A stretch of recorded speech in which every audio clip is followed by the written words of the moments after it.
Үйінде 4-5 баласы бар, у-шу болып жүретін, әрқашан үй деген шашылып жатып, бұғып жататын, өзіне қарамай жатқан әйелдерді кейде өзім де түсініп кетем. Себебі 2 баламен өзіміздің де миымыз шайқалып кетеді, шыны керек. Кейде түнде бетіме крем жағып, жатуға шаршап кетемін ғой. Ұйықтап қалам, аяғым сезбей. Сенесіздер ме?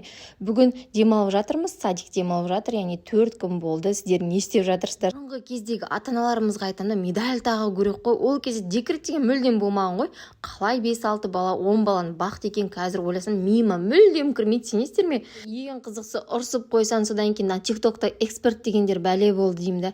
Неше түрлі цитата айтып, ойбай баланы ұрсуға болмайды, ойбай бүйтуге болмайды, сосын өзіңді винтеп жатасың. Мен қандай анамын, балама ұрсамын, мен бүйтемін деп. Жалғыз мен ба сондай деймін да, түсінбеймін. Содан кейін ондайға мүлдем қарамауды шештім қазіргі кезде. Бірақ деймін да 4-5 күн үйде кейде жалғыз өзің жынды болып кетесің балалармен. Сол себепті выходной күндер міндетті түрде далаға шығып, әйтеуір барлық жерге барып шығамын.